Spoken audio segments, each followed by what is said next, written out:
Good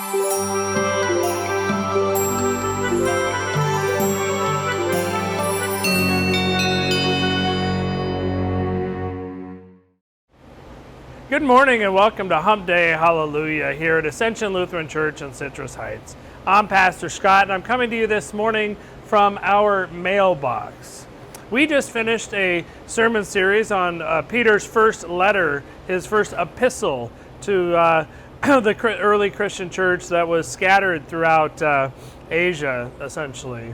And now we've moved on or into a sermon series on Ruth, but it got me thinking about letters and writing letters, receiving letters, and this time of year is a time when students are going back to school, and we have a few friends who are taking their children away to college for the first time, and it reminded me of when we took our kids to college the first time, and both our kids attended college out of state. We were living in Connecticut, and Ryan went to school in Illinois, and Alyssa here in California.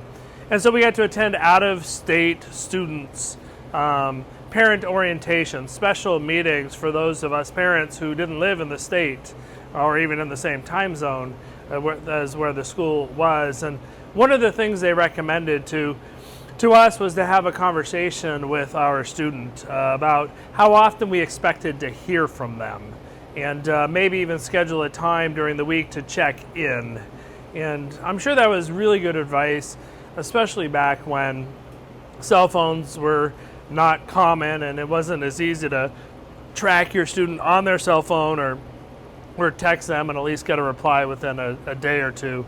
And so to have those scheduled times and that accessibility was important, and that ongoing communication is certainly important. And that got me thinking about when Robin and I were in college and dating, before cell phones, before tracking cell phones. Maybe pagers were around. I know email wasn't, or maybe it was just beginning. We wrote letters to each other, copious amounts of letters, like shoe boxes full of letters. I would have to verify. I know it was at least once a week, maybe even more than once a week. We wrote pages and pages of letters, and thankfully, I've never gone back and tried to reread those letters. They have been saved for posterity's sake, and I'm sure they are just full of witty repartee and really romantic language. I'm sure that that's the case. But for 3 years, we dated long distance and exchanged letters, and about once a week, we would talk on the phone for an hour and a half or so, because it cost $7 or $8 an hour to talk on the phone back then. That's when $1 was $1, but that's another topic. As we are entering into a new school year and a new year in the life of the ministry here at Ascension, it got me to thinking about those how important it is to stay connected, and it requires intentionality. It requires us to be thoughtful about connecting with one another. Most of us probably aren't going to write letters to each other, but some of you do, some of us do. Some people are still gifted at sending those notes. I know there are folks who are probably watching this. I've talked to some of you who may send even a few cards a day, some a few cards a week, and others have cards you intend to send.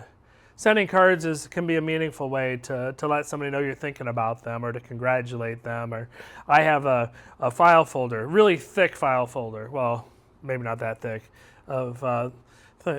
with cards and things that people have sent me, kind of that kudos file, if you will, of people sending encouraging notes and thanking me for something. And I get a lot of them, as you can well imagine, but I say a few of the really important ones to me as a reminder when maybe I'm feeling discouraged.